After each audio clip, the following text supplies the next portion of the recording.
दुनिया के हर कोने में प्यार को सबसे शक्तिशाली और ड्रास्टिक चेंज ला सकने वाली शक्तियों में से एक माना जाता है।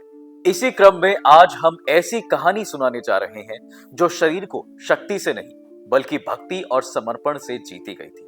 ये कहानी है एक पतिव्रता नारी सावित्री के प्रेम की, जिन्होंने अपने पति सत्यवान के प्राण यमराज के पंजों से भी छुड़ा लिए थे।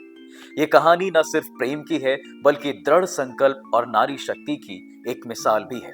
चलिए इस अमर प्रेम कथा को शुरू करते हैं। सावित्री का जन्म और उसकी कुंडली। सावित्री और सत्यवान की कथा सबसे पहले महाभारत के वन पर्व में मिलती है, जब युधिष्ठिर मार्कंडेय ऋषि से पूछते हैं कि क्या कभी कोई ऐसी स्त्री और थी जिसने द्रौपदी जितना भक्ति प्रदर्शित की हो।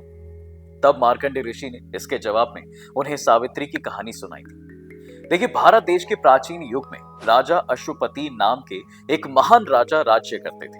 वो काफी दयालु और प्रजा के बीच बेहद लोकप्रिय थे, लेकिन उन्हें एक चिंता हमेशा खाई जाती थी कि उनके बाद उनके राज्य की देखभाल कौन करेगा भला, क्योंकि उनकी रानी की गोद हमेशा सूनी रहती थी। इसलिए एक बार राजा ने संतान प्राप्ति के लिए अखंड तपस्या करने का निश्चय किया।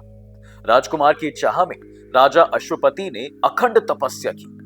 भक्तिशाली राजा की तपस्या से प्रसन्न होकर देवी प्रकट होती हैं और उन्होंने उससे कहा, राजन, तुम्हारी तपस्या से मैं बहुत प्रसन्न हूं। मैं तुम्हें वरदान देती हूं कि तुम्हारी संतान प्राप्ति की इच्छा पूरी हो जाएगी। तुम्हें एक कन्या रत्न की प्राप्ति होगी जो ज्ञान, शक्ति और सौंदर्य की मूर्ति होगी। उसका नाम सावित्री होगा। और ऐसा कहकर देवी वहां से अंतर ध्यान हो गई और फिर ऐसे जन्म हुआ सावित्री का। बचपन से ही दोस्तों उनका तेज अलौकिक था, किंतु जब उनकी जन्म कुंडली देखी गई तो एक भयंकर सत्य सामने आया, जिसे जानकर सभी बेहद परेशान हो गए। दरअसल कुंडली देखने के बाद पंडितों ने बताया कि उनके पति की आयु बहुत कम होगी, जिसका मतलब था कि शादी के कुछ समय बाद ही उनके पति की मौत हो जाएगी। इस भविष्यवाणी को सुनकर राजा काफी ज्यादा चिंतित हो उठे। सत्यवान की खोज और विवाह। धीरे धीरे समय बीतता चला गया और सावित्री का बचपन ढलकर युवा अवस्था में आ पहुंचा। ऐसे में अब राजा अश्वपति को उनके विवाह की चिंता बहुत ज्यादा सताने लगी।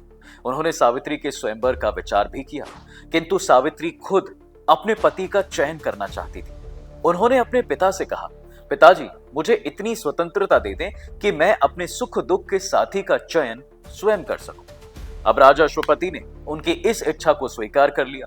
इसके बाद सावित्री कई राजकुमारों से मिली, अनेकों राज्य भ्रमण किए, लेकिन उन्हें अपने मन के अनुसार कोई भी योग्य वर मिला ही नहीं। अब एक दिन की बात है, वो वन के बीच टहल रही थी कि तभी उनकी नजर एक सुंदर युवक पर पड़ती है जो अपने अंधे पिता की सेवा में लगा हुआ था।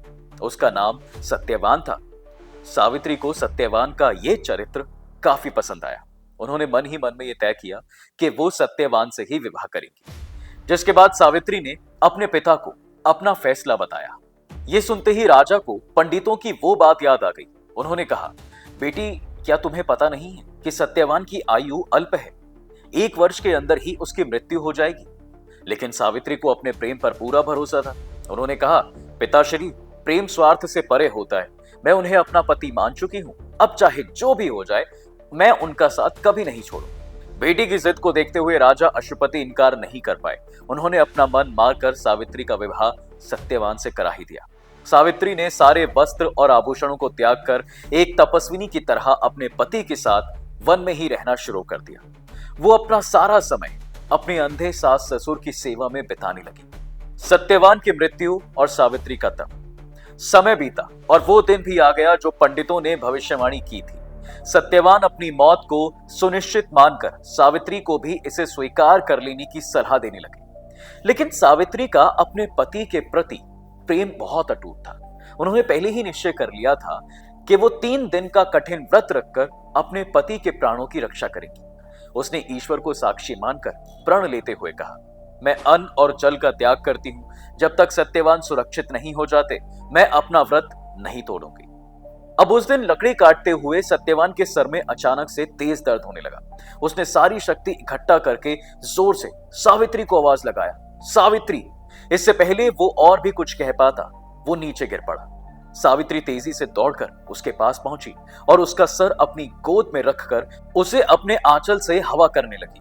ठीक उसी वक्त वहां यमदेव प्रकट हुए ताकि वो सत्यवान की आत्मा को यमलोक ले जा सके। सावित्री और यमराज का संवाद।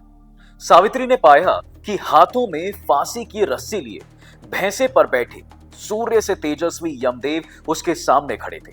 यमदेव को देखते ही अत्यंत व्याकुल होकर सावित्री ने भरभराई आवाज में पूछा, हे देव, आप कौन हैं और मेरे पति को कहां ले जा रहे हैं? ये सुनकर यमदेव उनसे बोले, सावित्री, तुम्हारे पति अब जीवित नहीं है। मैं इसकी आत्मा को अपने साथ यमलोक ले जा रहा हूं। ये सुनते ही सावित्री का मन और भी भारी हो गया। उसने यमदेव से विनती करते हुए कहा, प्रभु, यदि मेरे पति का जीवन पूरा हो गया है तो फिर मुझे भी साथ ले चलिए। मैं अपने पति के बिना एक पल भी नहीं रह सकती। यमदेव बिना कुछ कहे सत्यवान को अपने साथ लिए चलने लगे। ये देख सावित्री भी उनके पीछे पीछे चलने लगी। जिसके बाद यमदेव ने उन्हें बहुत समझाया, लेकिन सावित्री कुछ भी सुनने को राजी नहीं थी। उन्होंने कहा, जहां मेरे पतिदेव जाते हैं वहां मुझे जाना ही चाहिए, यही मेरा धर्म है। उनकी ये दृढ़ निष्ठा और पतिव्रत धर्म से प्रसन्न होकर यम ने सावित्री को कई वरदान दिए। उन्होंने पहले तो उनके अंधे सास ससुर की दृष्टि लौटा दी, फिर उन्होंने उनका खोया हुआ राज्य वापस दे दिया। सावित्री के पिता को भी 100 पुत्रों का वरदान दिया और फिर सत्यवान की आत्मा लेकर आगे बढ़ चले। लेकिन सावित्री अभी भी उनके पीछे पीछे आ रही थी। वो वापस लौटने के लिए बिल्कुल तैयार नहीं थी। और लौटती भी कैसे? उनके प्राण तो उनके पति में बसते थे और यमदेव उनके प्राण को अपने साथ ले जा रहे थे। सावित्री ने यमदेव के पंजे से बचाई पति की जान। सावित्री को अपने पीछे आते हुए देख यमदेव ने फिर से कहा, सत्यवान को छोड़कर तुम मुझसे जो भी चाहे वर मांग सकती है।